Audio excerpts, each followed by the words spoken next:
Harper and Harper Audio present Creatures of the In-Between by Cindy Lin, performed by David Lee Huynh.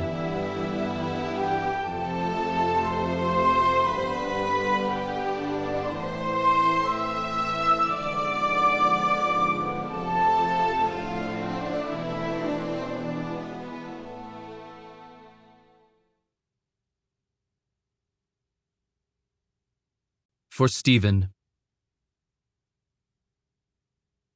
Whisper Island, Empire of the Three Realms. New Year's Eve. Faster! We have to beat them! Masa clutched the thick, furry ruff around the Kirin's neck. It snorted in response and took on a burst of speed.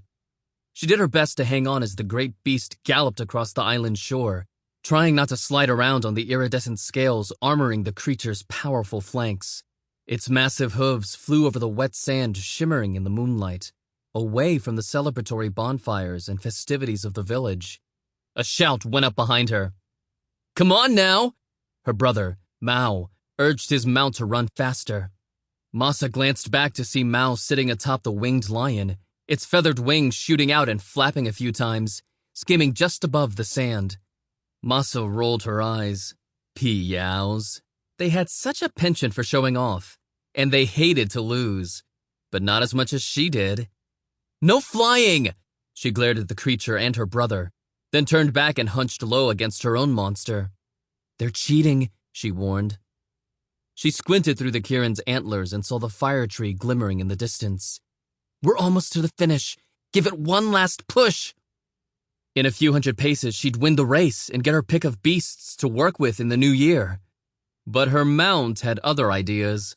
It lurched to a stop and bucked, kicking its back hooves straight at the Piao. Masa tumbled off the Kirin's back and heard her brother cry out as his mount shied at the last second, roaring in surprise. The Piao wheeled around, its forked tail raised in warning. Snarling, it lunged and swiped its claws at the Kirin. The Kirin grunted and tossed its antlered head. "Control your creature!" Masa yelled, "or I'll tell father!" Her brother ducked as a sharp antler barely missed him. "You control yours, or I'll tell him you started it," Mao yelled back. He bent and whispered into the Piao's ear. Masa scrambled to her feet. She met the Kirin's golden eyes and held its gaze. With every fiber of her being, she commanded the monster to stop. "I know Kirins don't like wicked behavior, but Piaos are hotheads. This is not the way. We were having a friendly race." The great beast shook itself as if it heartily disagreed and danced back and forth on its hooves a few times before settling down with a disgruntled huff, exhaling a cloud of hot breath.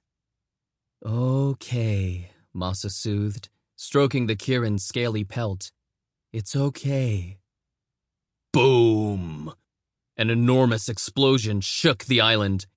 Masa whirled in the direction of their village. The sky lit with flame and several more blasts went off. Strange. Mother said fireworks wouldn't be till midnight. Then she frowned. Those don't look like the usual display. Uneasily, she reached for the Kirin and remounted. "The elders would never approve of this," agreed her twin. "Something's off. We'd better go back." A three-legged green crow streaked through the night, cawing over their heads. "Big fire! Big fire!" Masa started to ask more, but an eerie wailing went up, filling her ears. Then a low, mournful note sounded, long and urgent. It was the call of the shell trumpet, which was rarely used. "They're blowing the horn. Why? What's happening?" "Those aren't fireworks," Mao said. His face was pale. "We're under attack." Both the Kirin and the Piao shifted restlessly with uneasy growls, their dispute forgotten.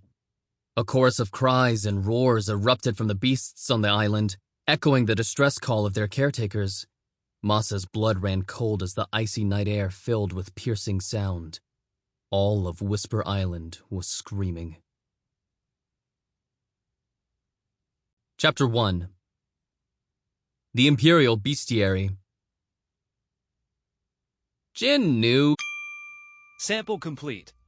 Ready to continue?